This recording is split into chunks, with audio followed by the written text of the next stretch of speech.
Hello, আসসালামু আলাইকুম সবাইকে। তো আশা করি সবাই ভালো আছেন, আমিও ভালো আছি। তো এই তো আজকে রেসিপি আমি সব কিছু কেটে ধুয়ে রেডি করে রেখেছি। এটা আমি হাতে মাখিয়ে বসিয়ে দেব। তার জন্য আপনাদের কাটা ধোয়া দেখাইনি আমি। তো এই তো আমি এখানে পেঁয়াজ কেটে রেখেছি একটু মোটো মোটো করে। আর এখানে আমি তেজপাতা দুটো ছিঁড়ে দিয়েছি, আর গরম মশলা, দালচিনি, এলাচি, লবঙ্গ সব দিয়েছি। তো তারপরে আমি এখন এখানে হলুদ দিয়ে দেব। তো মরিচের গুঁড়ি দিয়ে দিলাম।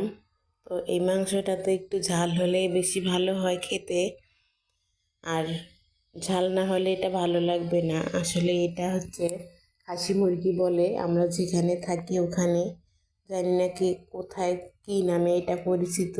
তো এখানে সবাই বলে খাসি মুরগি। তো এই মুরগিটা একটু শক্ত টাইপের হয়, আর আমার কাছে ভীষণ ভালো লাগে এটা খেতে। এটা কিন্তু বাচ্চাদের একদমই ভালো লাগবে না, কারণ এটা শক্ত। তাই আমি তারপরে এখানে দেখুন হাতে মেপে সয়াবিন তেল দিয়ে দিচ্ছি। কারণ আগে দেখতাম আমার মা রান্না করলে এরকম হাতে মেপে মেপে তেল দিত। তো যখন হাতে মেপে দিত তখন আমার হাত দিয়ে মা খাইতো আমার মা, আমি আঙ্গুলটা ভাগ করে রাখতাম যেন বেশি তেল পড়ে। তারপরে এখানে আমি আদা রসুন বাটাও দিয়ে দিয়েছি। তো এখানে মাংসের পরিমাণটা অল্প, আর আমি এই যে এইসব জিনিস আমি দিয়ে রেখেছি কারণ এটা আমি আমার হাজব্যান্ড ছাড়া কেউ খাবে না, আমার দুই ছেলে মেয়ে খেতে পারবে না, আমাদের দুজনের জন্য। তো আমি আমার মেয়ে ছেলের জন্য ওই ফার্মের ব্রয়লার মুরগি রান্না করেছি, আর আমাদের জন্য আজকে এটা রান্না করেছি। তো এই তো এখানে কলিজা আছে, ডিম আছে, পা আছে, রান আছে, আরও অনেক কিছুই আছে এখানে। যাই হোক আপনাদের দেখাবো সব কিছু। এই তো এখন আমি মেখে সবগুলো এখানে পরিমাণ মতো একটু পানি দিয়ে দেব। মানে হাত ধুয়ে পুরো মশলাটা হাতে মাখানো, তাই হাত দিয়ে পানি দিচ্ছি। তো এই মাংসটা সেদ্ধ হতে অনেকটু পানির প্রয়োজন, তো আমি পরিমাণ মতোই দিলাম। এই তো চুলায় নিয়ে আসছি, বলকও চলে আসছে। তো এই তো আমার এখনও অনেক পানি আছে, তো এটা অনেকক্ষণ কষাতে হবে, অনেকক্ষণ জাল দিতে হবে। তো আপনারা দেখবেন আমার রান্নাটা অবশ্যই, যদি আপনাদের ভালো লাগে। তো পানিটা টেনে গেছে অনেক, তো আরও আমি কষাবো অনেকক্ষণ, সুন্দর করে নেড়ে নেড়ে কষাতে হবে এটা। আসলে এটা কষালেই বেশি মজা হয় খেতে।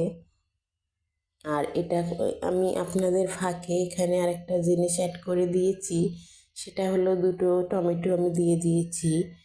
তো ওটা আমি দেখাতে ভুলে গিয়েছি, যে যখন আমি দিলাম তখন আপনাদের দেখাইতে পারিনি, মনে ছিল না আমার, তাই এখন বলে দিচ্ছি আপনাদেরকে। তো আপনারা এভাবে দিবেন টমেটো। মাংস তো দিলে অত খারাপ লাগে না, একটু ভালোই লাগে, একটু টক লাগে, হয়তো টমেটোটা মিষ্টি হলে একটু মিষ্টি লাগবে এটাই। তারপরে দেখুন কত সুন্দর লাগছে কষার পরে মাংসটা। তো এভাবেই আমি কিছুক্ষণ কষিয়ে নেব মাংসটা। কষার পরে এখানে আমি পরিমাণ মতো পানি দিয়ে দেব।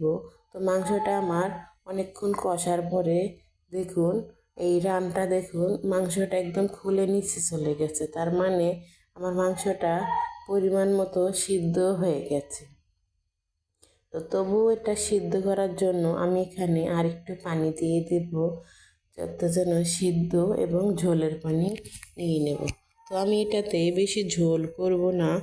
তো আপনাদের খুশি, যদি আপনারা ঝোল করতে চান তাহলে করতে পারেন, এখানে নতুন আলু দিয়েও রান্না করতে পারেন। তো আমি আজকে কোনো আলু দেইনি, কারণ দুটো টমেটো দিয়েছি তাই, আর পেঁয়াজ বেশি করে দিয়েছিলাম এজন্য। তো এখানে আমি 4-5টা কাঁচামরিচ দিয়ে দিলাম। তো কাঁচামরিচগুলো আমি আস্তই দিয়ে দিয়েছি, ভাঙিনি, কারণ ভাঙলে এবার বেশি যদি ঝাল লাগে এজন্য। আর আপনাদের ভাইয়ার একটু গ্যাসের প্রবলেম, বেশি ঝালও খেতে পারবে না। তারপরে এখানে আমি পানি দিয়ে দিচ্ছি কষার পরে। এই তো 2 মগ পানি দিয়ে দিলাম, ছোট্ট একটা মগ দিয়ে। তো দেখি আর একটু দেওয়া যায় কি না। আপনারাও খেয়াল রাখবেন আমি কিভাবে রান্নাটা করলাম। আপনাদের যদি ভালো লাগে অবশ্যই অবশ্যই আমাকে একটু সাপোর্ট করবেন আপনারা।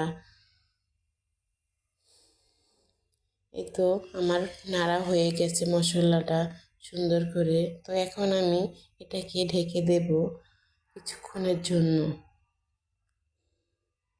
এই তো কিছুক্ষণ পরে আবার চলে আসলাম আমি আপনাদের মাঝে দেখার জন্য। দেখুন কত সুন্দরভাবে আমার তরকারিটা সিদ্ধ হয়ে গেছে। তো উপর থেকে আমি কিছু ধনে জিরা গুঁড়ি দিয়ে দিচ্ছি, গরম মশলার গুঁড়ি দিয়ে দিচ্ছি। আসলে আমি এগুলা কিনে আনার পর পরিষ্কার করে শুকিয়ে পরে ব্লেন্ডার করে রেখে দিই। এরকম মাংসের তরকারিতে আমরা এরকম মশলাই বেশি ব্যবহার করি। এটা আসলে আমাদের দেশের সবাই এভাবেই খায়, আমার মা শাশুড়িরা, তাই আমিও খাই। তো আলহামদুলিল্লাহ আমার তরকারিটা দেখেন কত সুন্দর লাগতেছে। আল্লাহ হাফেজ সবাইকে।